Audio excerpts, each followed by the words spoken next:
Hi dears, welcome back. ഇന്നത്തെ recipe നമുക്ക് തേങ്ങയും തേങ്ങാപ്പാലൊന്നും ഇല്ലാതെ നമുക്കൊരു 5 മിനിറ്റ് കൊണ്ട് ഉണ്ടാക്കിയെടുക്കാൻ പറ്റുന്ന നല്ല ടേസ്റ്റി ആയിട്ടുള്ള നല്ലൊരു അടിപൊളി മുട്ടക്കറീൻ്റെ റെസിപ്പിയാണ് കേട്ടോ.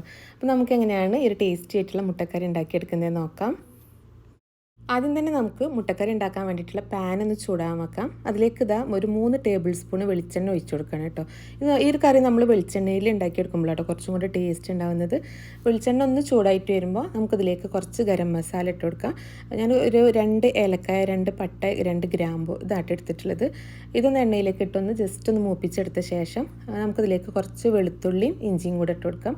വെളുത്തുള്ളി ഒരു 4 പീസും ഇഞ്ചി ചെറിയൊരു കഷ്ണം എടുത്തിട്ടുള്ളത് നന്നായിട്ടൊന്ന് ചതച്ചിട്ടാട്ടോ ഇട്ട് കൊടുക്കുന്നത്. ഈ ഇഞ്ചിയും വെളുത്തുള്ളിയും കൂടെ ചെറുതായിട്ടൊന്ന് വഴറ്റിയെടുക്കാം. ഇഞ്ചിയും വെളുത്തുള്ളി നമ്മൾ 1 മിനിറ്റ് ജസ്റ്റ് ഒന്ന് വഴറ്റിയെടുത്താൽ മതി കേട്ടോ. ഇനി നമുക്കിതിലേക്ക് സവാള ഇട്ട് കൊടുക്കാം. സവാള ഞാൻ ഇതുപോലത്തെ ഒരു മീഡിയം സൈസിലെ 2 സവാളയാണ് എടുത്തിട്ടുള്ളത്. പിന്നെ ഒരു 2 പച്ചമുളക് എടുത്തിട്ടുണ്ട്. ഈ ഒരു കറിയിലേക്ക് നമ്മൾ പച്ചമുളകും കുരുമുളക് പൊടിയായിട്ട് ചേർത്ത് കൊടുക്കുന്നത്.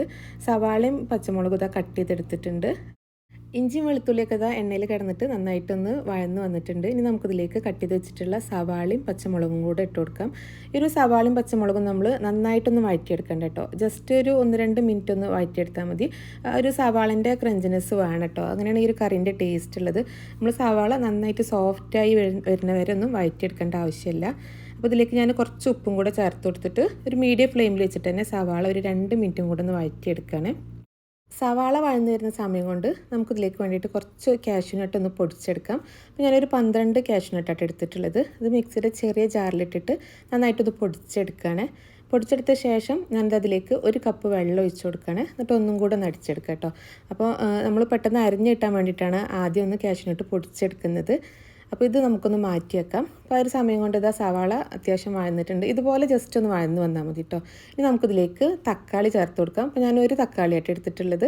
തക്കാളി ഇതുപോലെ ചെറിയ പീസായി കട്ട് ചെയ്തിട്ട് ഇട്ട് കൊടുക്കുകയാണ്. തക്കാളി ഒന്നും നമ്മൾ വഴറ്റിയിട്ട് അങ്ങനെ നന്നായിട്ട് പേസ്റ്റ് ആക്കി എടുക്കേണ്ട ആവശ്യമില്ല കേട്ടോ. ഇനി നമുക്കിതിലേക്ക് മസാലപ്പൊടികൾ ചേർത്ത് കൊടുക്കാം.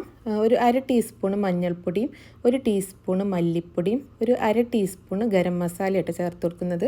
ഈ ഒരു കറിയിൽ നമ്മൾ ഒരുപാട് മസാല ചേർത്തിട്ടുണ്ടാക്കുന്ന കറിയല്ല കേട്ടോ. ചെറുതായിട്ടുള്ള ഒരു മസാലേൻ്റെ ഫ്ലേവറുള്ളൂ. പക്ഷെ നല്ല ടേസ്റ്റാണ് കേട്ടോ ഈ ഒരു കറി കഴിക്കാൻ. അപ്പോൾ മസാലപ്പൊടികൾ ഒന്ന് വഴറ്റിയെടുത്ത ശേഷം നമുക്കിതിലേക്ക് നമ്മൾ അരച്ച് വെച്ചിട്ടുള്ള കാഷ്യൂനട്ടിൻ്റെ പേസ്റ്റ് ഒഴിച്ച് കൊടുക്കാം. എന്നിട്ട് ഇതൊന്ന് തിളപ്പിച്ചെടുക്കാം കേട്ടോ. ചെറുതായിട്ടൊന്ന് തിള വരുന്ന സമയത്ത് നമ്മൾക്കിതിലേക്ക് പാല് ചേർത്ത് കൊടുക്കാം. ഫ്രഷ് മിൽക്കാണ് കേട്ടോ, പശുവിൻ പാലാണ് ചേർത്ത് കൊടുക്കുന്നത്. 1 കപ്പ് പാല് ചേർത്ത് കൊടുക്കുകയാണ്. പിന്നെ ഇതിലേക്ക് ഒരു 1/2 കപ്പ് ഫ്രഷ് ക്രീമാണ് ചേർത്ത് കൊടുക്കുന്നത്. ഈ ഒരു ഫ്രഷ് ക്രീമും കാഷ്യൂനട്ടിൻ്റെ പേസ്റ്റും പാലും ഒക്കെ കൂടെ വരുമ്പോൾ ഈ ഒരു കറിക്ക് നല്ല ടേസ്റ്റാണ് കേട്ടോ. നല്ല റിച്ച് ആയിട്ടുള്ള കറിയാണ്. അപ്പോൾ ഈ പാലും ഫ്രഷ് ക്രീമൊക്കെ നമ്മൾ ഒഴിച്ചു കൊടുത്ത ശേഷം നന്നായിട്ടൊന്ന് മിക്സ് ചെയ്തെടുക്കുക. ഈ കറിൻ്റെ ടേസ്റ്റ് ഒന്ന് നോക്കട്ടോ. ഉപ്പോ എരിവൊക്കെ കുറവുണ്ടെങ്കിൽ ചേർത്ത് കൊടുക്കാം. അപ്പോൾ ഞാൻ നോക്കുമ്പോൾ കുറച്ച് ഗരം മസാല കുറവാണ്.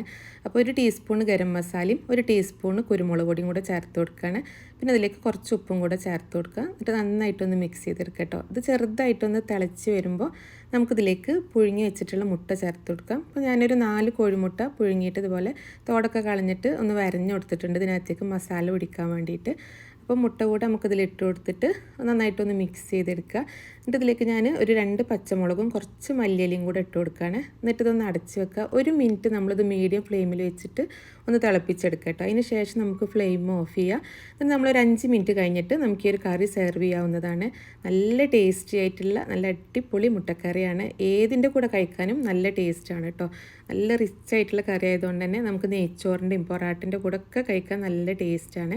ഇപ്പോൾ ഈ ഒരു കറി നിങ്ങളെല്ലാവരും ഒന്ന് ട്രൈ ചെയ്ത് നോക്കുക. നിങ്ങൾക്ക് റെസിപ്പി ഇഷ്ടമായിട്ടുണ്ടെങ്കിൽ വീഡിയോ ലൈക്ക് ചെയ്യാനും ഷെയർ ചെയ്യാനും ഷിക്കാസ് കഫേ ചാനൽ ആദ്യമായിട്ട് കാണുന്നവരാണെങ്കിൽ സബ്സ്ക്രൈബ് ചെയ്യാനും മറക്കരുത്.